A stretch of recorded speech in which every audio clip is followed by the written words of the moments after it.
Flush with the end. That's okay. Okay, Werner, what we're going to do is turn it this way, like keeping it up on there. Yeah. No other way. Oh, that works too. It doesn't matter. Again.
What do you think?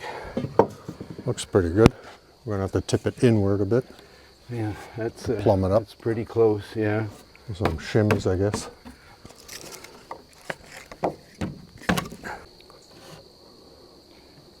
Okay, judging from the bubble, Werner, we're about not even a 1/16 of an inch out in Good. length.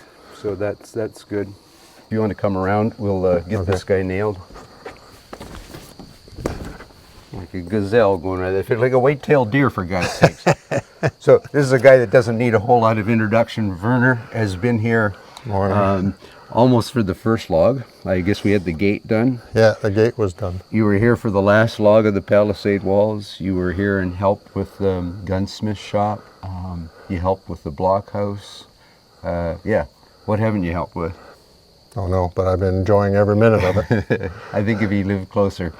Oh yeah, I'd be a thorn in your side by now. I don't know, but you know, we're building this, and I relate this to when I built the first tavern, and I would be about 2 to 3 weeks in, and Werner and I are on day 3 and just starting day 3, and we've got this far. So we had the materials out, which helps, but but man, having an extra set of hands lifting these logs, it's going up fast. And, That's beautiful. What I've decided to do, some people say I've got a bit of an obsession. I think you said that once. Just because I'm building a fort, people say I got an obsession. Actually, I have a passion. And I thought what I was going to do when I do my wee bits of history, I thought I might start looking at forts of interest, like forts that have got some historic value or an interesting story. And as I'm building this, which is going to be over the course of the winter, I'm going to start in a series of these forts. I'm going to start with Fort Harrod, which I find one of the more fascinating forts of the 18th century in the colonial America. And anyway, Yeah, and you know, just a note on the fort. 2 years ago to September was my first time here when I met you, and we helped clear brush. yeah, And you mentioned building a fort, and I left here telling my partner, I said, yeah, He's that ain't gonna nuts. happen. You know, and here we are standing in a fort. We're in a fort. We're in a fort. Yeah. Let's get this guy squared up and nailed in, and we can get another log up. Perfect. So what we need to look at, I guess, Werner, is the amount we want it set out. And I think we're looking, it's pretty close to where we want. I'm just going to sight down.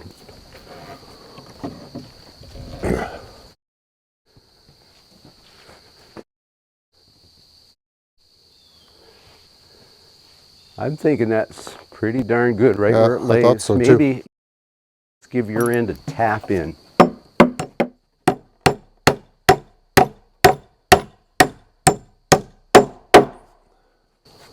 So how does the bubble look there? Yeah, pretty close. Yeah, we're okay within the margin. I think what we'll do, we're not going to worry about this direction. No, As we put the logs up, we can tweak it in or out to keep that parallel.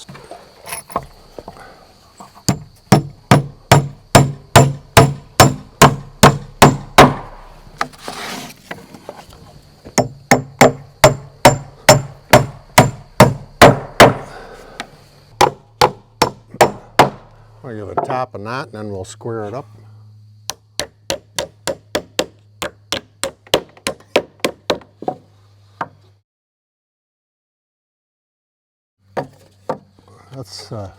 That's pretty good right there.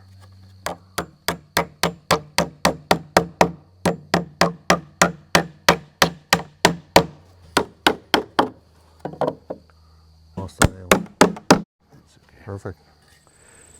So, as I mentioned, I've always been fascinated as why James Harrod took a back seat to Daniel Boone. So if we kind of look at their timeline, well, before I get into that, another reason that Harrod had to leave that settlement in 1774 was Lord Dunmore's wars had broken out. And Lord Dunmore actually sends the Daniel Boone to bring Harrod and his men back for defense or potential battles of that war. So that was another reason for leaving. And the following year, he's going to go back and make the major settlement of Harrod's town. But if we think about the timeline, so Daniel Boone, both are born in the frontier, both learn trapping, hunting, shooting skills, both are well known for their abilities at that.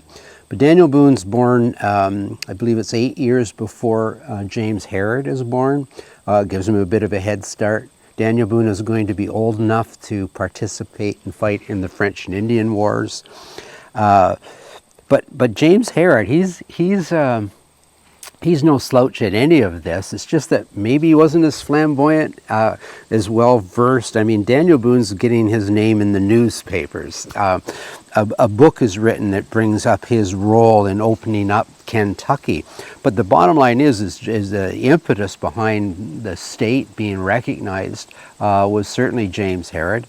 The town becomes a town of note even to this day in the state of Kentucky.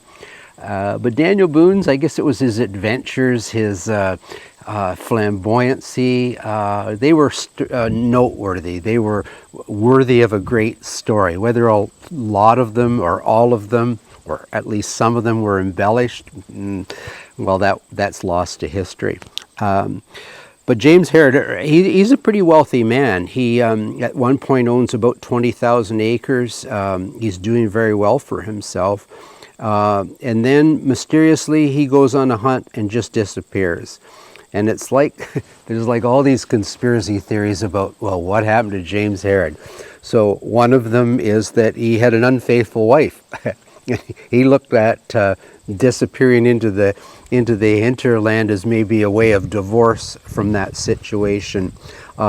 Certainly one would have been that natives found and killed him. There was some speculation that he might have been murdered by another European. A lot of it's speculation, but they never did find him, his body. They never found any of his accoutrements or material, whether they were buried with him, if in fact he was killed. Anyway, that's a very brief, and I mean very brief, look at the first fort that intrigues me. And my next fort up when I get time, because I'm building more fort this winter. You saw Werner giving me a hand there. My trading post is coming along, and as it progresses, I will start to get into more forts, and Boonesboro is going to be the next one up. And I better get building some logs here. I'm never going to get the fort done.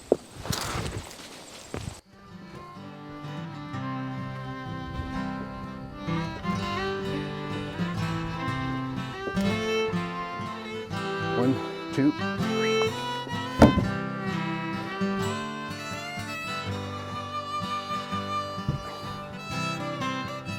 I can make my end flush and then we just cut your end, right? Okay, sounds good.